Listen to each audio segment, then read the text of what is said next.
नमस्कार दोस्तों, स्वागत है आप सभी का हमारे जैन एकेडमी के अंदर। मैं विक्रम खंडेलवाल, आपका होस्ट, आपका दोस्त, आपका फ्रेंड, आपका मेंटर, आपका टीचर, एक बार फिर आपका स्वागत करता हूं हमारे जैन एकेडमी के अंदर। और आज इस वीडियो के अंदर हम बात करने वाले हैं कंप्यूटर टीचर की ये वैकेंसी, जिसका कि हम काफ़ी टाइम से वेट कर रहे थे। फाइनली गवर्नमेंट ने इस वैकेंसी को डिक्लेयर कर दिया है। तो आई होप आप सभी ने तैयारियां स्टार्ट कर दी होगी। और अब आज हम बात करेंगे कि भाई इस वैकेंसी के अंदर हमें एक सब्जेक्ट दे रखा है जिसका नाम है एल्गोरिदम। ओके, तो इस एल्गोरिदम सब्जेक्ट के बारे में हम बात करने वाले हैं कि ये एल्गोरिदम सब्जेक्ट होता क्या है, इसमें कौन कौन से टॉपिक है जो कि हमें गवर्नमेंट ने दिए हैं, और ये टॉपिक्स हमें किस तरीके से पूरे कवर करने हैं। तो आज हम ये सारी चीज़ें बात करेंगे। उससे पहले हम बात करते हैं कि भाई ये एल्गोरिदम जो ये सब्जेक्ट है, इसको हम एक्चुअल में कहाँ हमने पढ़ा था और इसका मीनिंग क्या है, क्यों हम इसको पढ़ते हैं और क्यों ये इम्पोर्टेंट है, क्या इसकी रिक्वायरमेंट है। तो देखिए फ्रेंड्स, सबसे पहले हम बात करेंगे एल्गोरिदम। तो एल्गोरिदम होती क्या है? तो सिंपल सा हम कह सकते हैं कि एक step by step process. Step by step process का मतलब क्या है कि भाई हम कोई भी टास्क परफॉर्म करते हैं तो उस टास्क को परफॉर्म करने से पहले हम कुछ स्टेप्स बना लेते हैं कि भाई ये कुछ स्टेप्स होगी, पहले काम मैं ये करूंगा, दूसरा काम हम ये करेंगे, देन तीसरा स्टेप हम ये करेंगे। तो वो जो स्टेप्स होती हैं, वो जो सीक्वेंस होता है टास्क को करने का, उसको हम कहते हैं एल्गोरिदम। एक और एग्जांपल ले लेते हैं। भाई हमारे घर में कोई प्रोग्राम है, कोई फंक्शन है, तो हम क्या करते हैं, हम सबसे पहले उस फंक्शन की एक प्लानिंग करते हैं।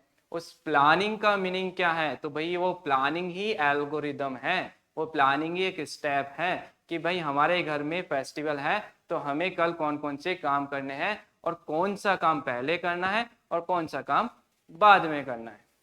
इसी प्रोसेस को हम कहते हैं एल्गोरिदम। तो एल्गोरिदम क्या है? Algorithm is a set of steps, हम इनको कह सकते हैं। अब यहाँ पे ये जो एल्गोरिदम वाला सब्जेक्ट आप देख रहे हैं, इस एल्गोरिदम वाले सब्जेक्ट को हम एक और नाम से जानते हैं जिसका हम कह सकते हैं the design analysis of algorithm. तो फ्रेंड्स, ये सब्जेक्ट होता क्या है? तो ये डिजाइन एनालिसिस ऑफ एल्गोरिदम ये एक सब्जेक्ट है जिसको कि हम बीटेक के अंदर पढ़ के आए, ठीक है। लेकिन अब यहाँ पे बात आती है, भाई हमने बीटेक में तो पढ़ा है, लेकिन क्या पीजीडीसी में या बीएससी में या बीसीए एमसीए के अंदर हमने इनको पढ़ा है क्या? बिल्कुल। तो यहाँ हमने इस एक सब्जेक्ट पढ़ा है जिसका नाम है डीएसए, डेटा स्ट्रक्चर। तो डेटा स्ट्रक्चर जिसने भी पढ़ा है उसने कहीं ना कहीं किसी ना किसी वे में इन टॉपिक्स को पढ़ा होगा, ठीक है फ्रेंड्स। तो ये जो सब्जेक्ट है अपना, ये एक्चुअल में क्या है? तो ये सब्जेक्ट, इसको हम कह सकते हैं कि इस सब्जेक्ट का जो बेसिक है वो होता है डीएसए, डेटा स्ट्रक्चर, ठीक है। डेटा स्ट्रक्चर इस सब्जेक्ट का बेसिक हो गया। देन डेटा स्ट्रक्चर के अंदर जो कंसेप्ट हमने पढ़ते हैं उन कंसेप्ट को हम इम्प्लीमेंट करते हैं, उनकी एप्लीकेशंस को हम इम्प्लीमेंट करते हैं एल्गोरिदम के अंदर। ओके, तो एल्गोरिदम में एक्चुअल में हम क्या कर रहे हैं? तो भाई एल्गोरिदम में हम क्या कर रहे हैं, लाइक हमने पढ़ा डीएसए। ओके, तो हमने पढ़ा डीएसए। डीएसए हम पढ़ते हैं, तो डीएसए की जो एप्लीकेशंस होती हैं वो इम्प्लीमेंट की जाती है। एप्लीकेशंस की हम बात कर रहे हैं कि भाई डीएसए के अंदर जो टॉपिक्स हमने पढ़े थे, लाइक ट्री हो या ग्राफ हो, उन टॉपिक्स को हम यहाँ पे इम्प्लीमेंट करते हैं किसके अंदर? डा के अंदर। और इसको हम AOA यानी कि एनालिसिस ऑफ एल्गोरिदम भी कहते हैं। तो कहीं पे ये सब्जेक्ट आपको मिलेगा डिजाइन एनालिसिस ऑफ एल्गोरिदम के नाम से। किसी पर्टिकुलर जगह पे अगर हम देखें, कई सिलेबस के अंदर आपको ये सब्जेक्ट मिलता है एनालिसिस ऑफ एल्गोरिदम के नाम से। तो ये जो सब्जेक्ट है एक्चुअल में ये है क्या, तो भाई ये है डीएसए का ही एडवांस हम इनको कह सकते हैं, या हम इसको ऐसे कह सकते हैं कि भाई डीएसए अगर ये चाइल्ड है, ठीक है, तो ये क्या हो गए, ये इसके पेरेंट हो गए, ठीक है, ये बच्चे और ये इसके पिताजी, ठीक है। तो यहाँ हमें समझना है कि भाई ये जो एल्गोरिदम का हमारा कोर्स है इसे हमें किस तरीके से कवर करना है। अच्छा, अब एक चीज और बात करते हैं कि हमने इस सब्जेक्ट को कहीं ना कहीं अगर पढ़ा होगा, या आपने डीएसए पढ़ा होगा, या आपने एल्गोरिदम पढ़ा होगा, या आपने डा पढ़ा होगा, किसी ना किसी नाम से इस सब्जेक्ट को कहीं ना कहीं जरूर पढ़ा होगा। तो भाई आपको भी पता होगा कि जब हम इस सब्जेक्ट को पढ़ते हैं ना, तो कई लोग तो इसको देख के और फिर छोड़ देते हैं, भाई हमसे तो नहीं होगा ये। क्यों नहीं होगा, क्योंकि एक्चुअल में क्या है, ये एक तरह का प्रैक्टिकल टाइप का सब्जेक्ट है, यहाँ कुछ भी थ्योरी नहीं है। लेकिन ये जो सब्जेक्ट है इसको अगर आप समझ लेते हैं, तो समझने के बाद ये जो एल्गोरिदम है वो एक तरह से हम कह सकते हैं कि भाई अगर हमें ये सब्जेक्ट समझ में आ गया तो ये सब्जेक्ट हमारे लिए हलवा है, और नहीं समझ में आया तो ये सब्जेक्ट हमारे लिए हवा है। तो भाई हमें क्या करना है, हमें केवल इस सब्जेक्ट को समझना है, रटना नहीं है, क्योंकि रट तो हम इसको नहीं सकते। कैसे, क्योंकि ये जो सब्जेक्ट आप देख रहे हैं ना, ये सब्जेक्ट एक्चुअल में एक मैथमेटिक्स टाइप का सब्जेक्ट है, ठीक है। अब ये तो बात हो गई सब्जेक्ट की, तो भाई हमने ये बात करी कि भाई ये सब्जेक्ट तो हम कर लेंगे, ठीक है, समझ के पढ़ लेंगे, लेकिन इसको पढ़ने के लिए हमें कहाँ आना पड़ेगा, तो इसको समझने के लिए आपको हमारे साथ जैन एकेडमी के अंदर जुड़ना होगा, और यहाँ आपको मिलेगा इस सब्जेक्ट का बेसिक से लेके कंप्लीट एडवांस तक का सारा कंसेप्ट एक बहुत ही अच्छे एमसीक्यूज एंड मटेरियल के साथ, जहाँ पे आपको हर कंसेप्ट के एमसीक्यूज भी मिलेंगे, हर कंसेप्ट का आपको डिटेल में नॉलेज भी मिलेगा, ठीक है। अब हम बात करते हैं कि इस सब्जेक्ट के अंदर हमारे को क्या क्या चीजें दी गई है। तो इस सब्जेक्ट में जो हमें दिया गया है वो ये कुछ टॉपिक्स है जो कि हमें गवर्नमेंट ने कहा है करने के लिए। तो वो टॉपिक्स कौन कौन से हैं, तो फर्स्ट टॉपिक है tree traversal, okay, first topic है tree traversal. Then second topic है branch and bound, third topic है ग्रीडी मेथड्स, एंड फोर्थ है कॉम्प्लेक्सिटी ऑफ एल्गोरिदम। ये 4 ही टॉपिक्स हैं जो कि हमें गवर्नमेंट ने कहा है कि भाई ये 4 टॉपिक्स आपको इस सब्जेक्ट के कवर करने हैं।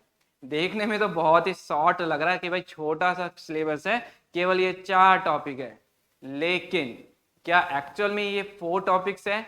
नहीं, इसको हम डिटेल में देखते हैं कि इन 4 टॉपिक्स में और कौन कौन से सब टॉपिक्स बनते हैं।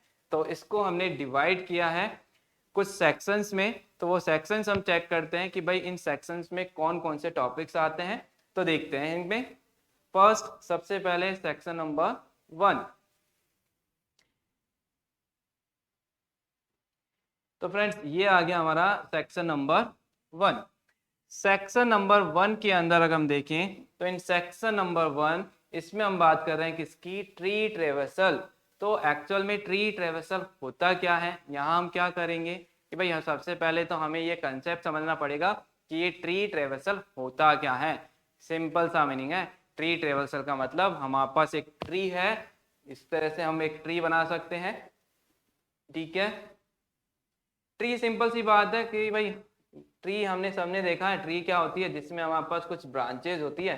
तो मैं कह रहा हूँ ये एक ट्री है, और इस ट्री में हमारे पास A B C D E F G, ये हमारे पास इसमें हमें यहाँ पे नोट्स दे रखी है, या हम इनको कह सकते हैं कि भाई ये हमारे पास ट्री के अंदर ये रूट नोड है, और ये बाकी सारे इसके चाइल्ड नोड्स है, ठीक है।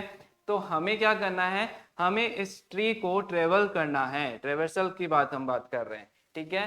ट्रेवर्सल का मतलब सिंपल सा है कि हमें इनको अरेंज करना है। अरेंज कैसे अरेंज करना है, अरेंज की बात कर रहे हैं, तो अरेंज कैसे करना है, तो भाई यहाँ पे हमारे पास कुछ सीक्वेंस, कुछ ऑर्डर्स होते हैं, कुछ मेथड्स होते हैं, लाइक कैसे in order traversal, pre order traversal, post order traversal. तो ये क्या है, ये एक्चुअल में इन नोड्स को अरेंज करने का तरीका है। अरेंज करने का मतलब कि लाइक अगर मैं इनको कह रहा हूँ कि भाई इसको इन ऑर्डर में अरेंज कर दीजिए, तो हम क्या करेंगे, पहले यहाँ पे इस तरह से मैंने कहा पहले रूट आ जाए, उसके बाद उसका लेफ्ट चाइल्ड आ जाए, फिर उसका राइट चाइल्ड आ जाए, ठीक है।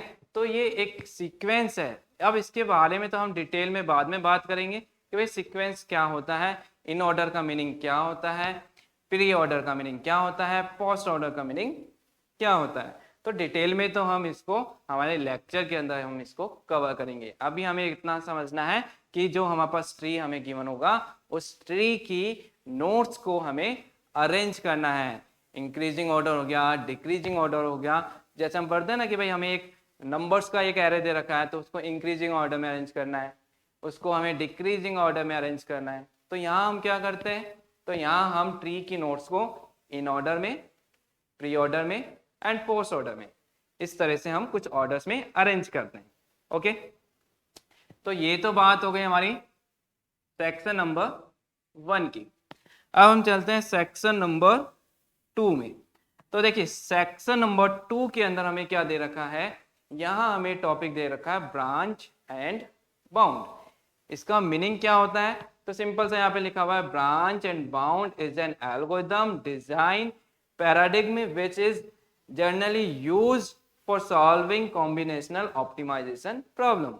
इसका मीनिंग क्या है, सिंपल सा कि लाइक जब हमें कुछ प्रॉब्लम्स गिवन हो, कैसी एक ऑप्टिमाइजेशन प्रॉब्लम हमें गिवन हो, तो हम उसको सॉल्व करते हैं using branch and bound method के थ्रू। अब ये ब्रांच एंड बाउंड मेथड क्या है, तो अगेन यहाँ पे देखिए, यहाँ पे क्या लिखा हुआ है, एल्गोरिथम। तो भैया ये कुछ भी नहीं, एक टाइप ऑफ एल्गोरिथम है। मतलब कि एल्गोरिथम की हम बात कर रहे हैं यहाँ पे, जो कि हमने पढ़ा था कि हमारे सब्जेक्ट का नेम ही क्या है, एल्गोरिथम। तो एल्गोरिथम में ही डिफरेंट टाइप्स के एल्गोरिथम्स होती है, उसमें ही हम बात कर रहे हैं किसकी, उसमें ही हम बात कर रहे हैं ब्रांच एंड बाउंड की।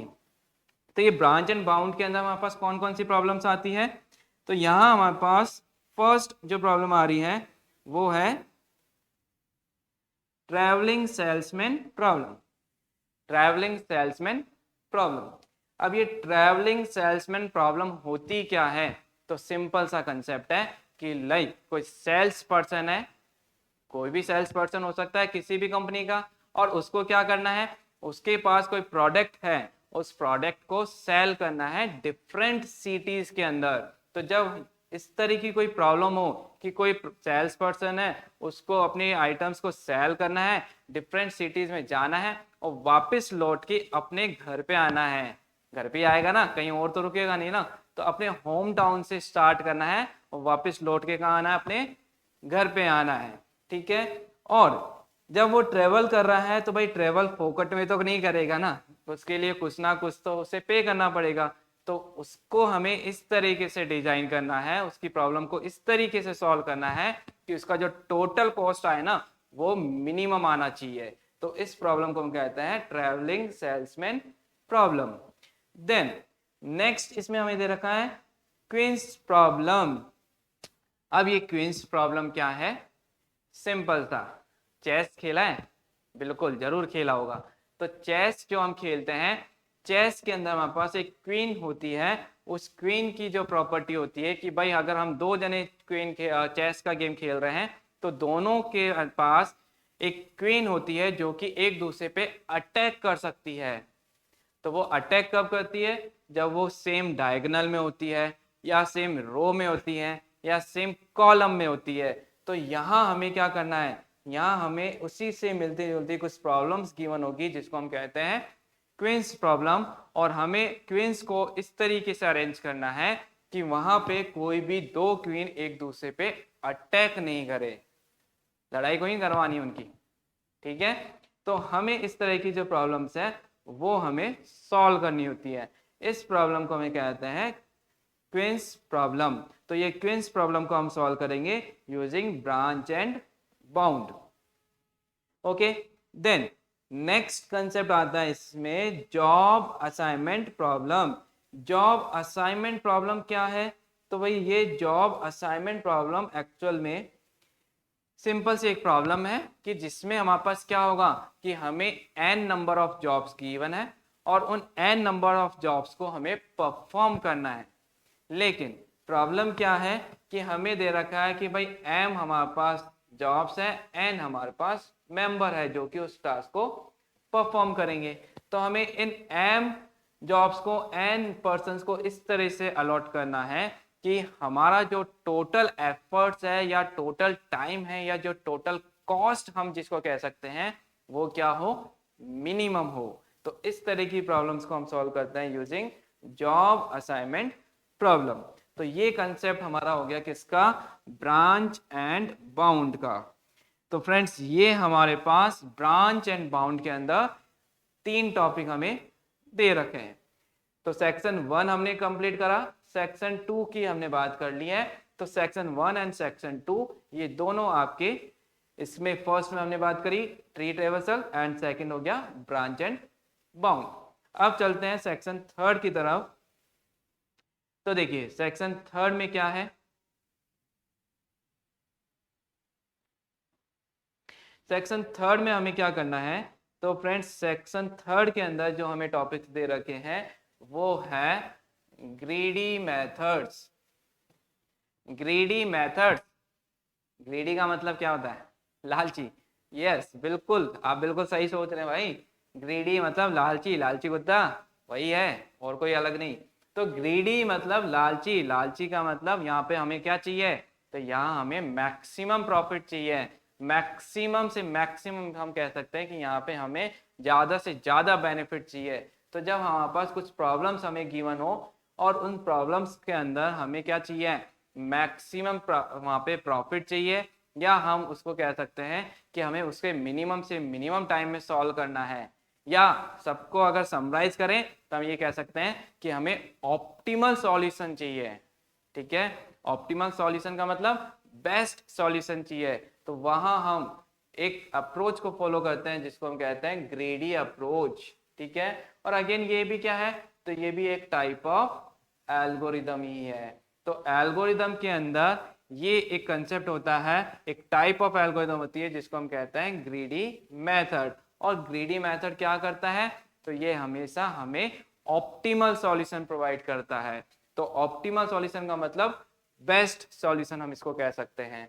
ठीक है, तो इस कंसेप्ट के अंदर हम बात करें तो इस कंसेप्ट के अंदर हमारे पास कौन कौन से टॉपिक गिवन है, तो हमें यहाँ पे दे रखा है next step problem, job sequencing problem, optimal merge pattern, minimum spanning tree. ठीक है, ये कुछ प्रॉब्लम्स के नाम हमें दे रखे हैं कि भाई हमें नेक्स्ट स्टेप प्रॉब्लम इंप्लीमेंट करनी है। नेक्स्ट स्टेप प्रॉब्लम सिंपल सा कंसेप्ट, नेक्स्ट स्टेप कोई नया वर्ड नहीं है, इसको हम कहते हैं कैरी बैग, देसी भाषा में थैला कह दीजिए। कहीं पे हम जाते हैं कुछ भी मार्केट में, तो मार्केट में जाते हैं तो अपने साथ में एक थैला या कैरी बैग लेके जाते हैं ना, तो वो जो थैला या कैरी बैग जो हम लेके जा रहे हैं जिसके अंदर की हमें सामान लेके आना है, उसी को ही हम फॉरेन कंट्रीज में क्या कहते हैं, नेक्स्ट स्टेप कहते हैं। ठीक है, और कोई अलग चीज नहीं है, इसका मतलब एक थैला एक कैरी बैग। तो भाई हमें एक कैरी बैग या एक थैला हमें दे रखा है और हमें मार्केट में कुछ सामान लेने जाना है, तो हम कितना अमाउंट में किस कैपेसिटी में हम आइटम्स को लेके आए कि सो डैट हमें मैक्सिमम प्रॉफिट हो।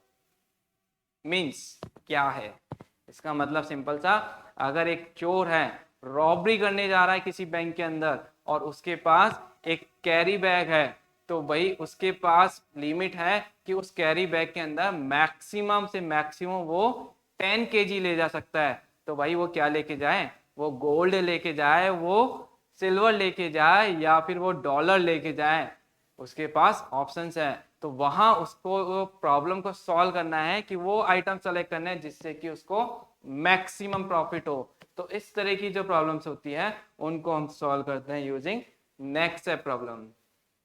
ठीक है, देन नेक्स्ट आती है यहाँ पे job sequencing. Job sequencing again हमें क्या करना है कि हमारे पास n नंबर ऑफ जॉब्स है और उनके साथ एसोसिएट हमें डेडलाइन हमें गिवन होती है। डेडलाइन का मतलब कि भाई ये टास्क है 4 बजे से पहले पहले कर देगा तो ठीक है, तेरे को पेमेंट मिल जाएगा, नहीं करेगा तो कुछ नहीं है भैया, फिर वो काम का नहीं है। 4 बजे बाद करेगा तो वो इसका कुछ नहीं मिलने वाला है।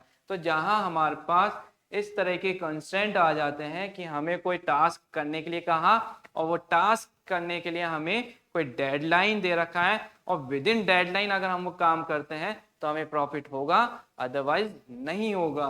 तो इस तरह की जो प्रॉब्लम्स आती हैं उनको हम सॉल्व करते हैं यूजिंग जॉब सीक्वेंसिंग मेथड।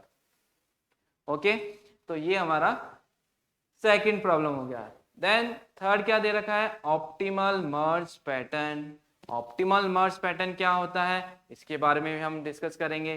तो सिंपल सा कंसेप्ट है, डिफरेंस हमारे पास फाइल्स होती है, हमारे पास रिकॉर्ड्स होते हैं हमारे इस कंप्यूटर सिस्टम के अंदर, हार्डवेयर के अंदर, ठीक है। तो जो फाइल्स होती हैं उन फाइल्स को किस तरह से ऑप्टिमाइज वे में हम रख सकते हैं, स्टोर कर सकते हैं, सो डेट की टोटल कॉस्ट क्या हो, मिनिमम हो। तो इस तरह की प्रॉब्लम्स को हम सॉल्व करते हैं ऑप्टिमल मर्ज पैटर्न की हेल्प से।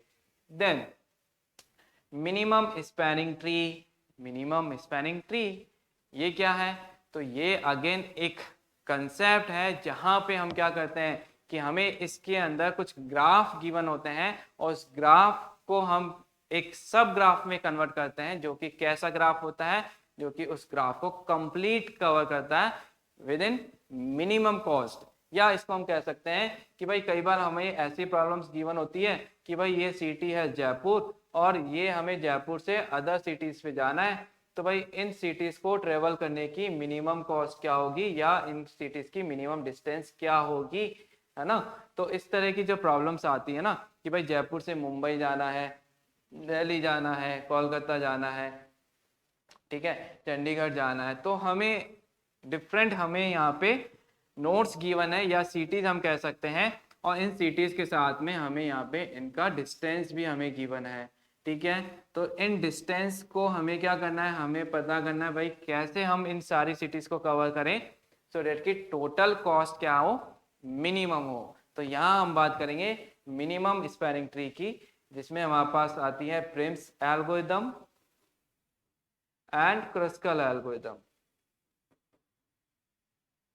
ओके, तो ये हो गया हमारा सेक्शन नंबर थर्ड। तो सेक्शन नंबर थर्ड में हमें क्या करना है, आई होप कि आप सबको समझ में आ गया होगा। Section number third it means greedy method, maximum profit. Okay friends, next की बात करते हैं। नेक्स्ट है हमारे पास सबसे अच्छा टॉपिक जिसको हम कहते हैं कॉम्प्लेक्सिटी ऑफ एल्गोरिदम। तो कॉम्प्लेक्सिटी ऑफ एल्गोरिदम का मीनिंग क्या होता है, सिंपल सा कंसेप्ट, कोई भी एल्गोरिदम, कोई भी प्रोसीजर, कोई भी प्रोग्राम हम बना रहे हैं तो भाई वो प्रोग्राम कंप्यूटर के अंदर भी तो क्या होगा, कहीं ना कहीं स्टोर होता है। तो वो स्टोरेज के लिए कितना स्पेस ऑक्यूपाई करेगा उसको हम कहते हैं क्या, स्पेस कॉम्प्लेक्सिटी। और वो प्रोग्राम क्या टास्क परफॉर्म करता है, उस टास्क को परफॉर्म करने में कितना अमाउंट वो टाइम लेता है, उसको हम कहते हैं टाइम कॉम्प्लेक्सिटी। तो सिंपल सा कहने का मतलब यह है कि अगर हमने कोई भी कंप्यूटर के अंदर कोई प्रोग्राम बनाया है तो वो प्रोग्राम कितना स्पेस लेगा उसको तो हम कहते हैं स्पेस कॉम्प्लेक्सिटी, और कितना वो टाइम लेता है उस प्रॉब्लम को सॉल्व करने के लिए, इसको हम कहते हैं टाइम कॉम्प्लेक्सिटी। तो यहाँ हमें इस टॉपिक के अंदर क्या क्या पढ़ना है, तो यहाँ हमें पढ़ना है time complexity and space complexity. तो ये दो टॉपिक्स है जो कि हमें कॉम्प्लेक्सिटी के अंदर पढ़ने हैं। अच्छा, ये केवल दो टॉपिक है क्या, नहीं यार ये दो टॉपिक नहीं है, यहाँ पे बहुत सारे टॉपिक हैं। जिसने कॉम्प्लेक्सिटी पढ़ी होगी उसको जरूर याद होगा। तो कॉम्प्लेक्सिटी के अंदर हमारे पास बहुत सारे एसिम्प्टोटिक नोटेशंस भी है, प्लस यहाँ हम पढ़ेंगे iterative method, substitution method, master theorem. ऐसे हमारे पास बहुत सारी अप्रोचेज होती है, बहुत सारे मेथड्स होते हैं जिनकी हेल्प से हम क्या करते हैं, टाइम कॉम्प्लेक्सिटी निकालते हैं। तो भाई ये हमें 4 सेक्शंस हमने बना रखे हैं, ये 4 सेक्शंस हमें कवर करने हैं। इतना अगर हम कर लेते हैं तो हमारा एल्गोरिदम वाला जो पोर्शन है इस कंपटीशन एग्जाम के अंदर वो कंप्लीट हो जाएगा। तो अब ये कैसे करेंगे, तो इसके लिए आपको कुछ नहीं करना है, आपको जुड़े रहना है हमारे साथ, जेई इन एकेडमी के साथ, मेरे साथ, विक्रम खंडेलवाल के साथ।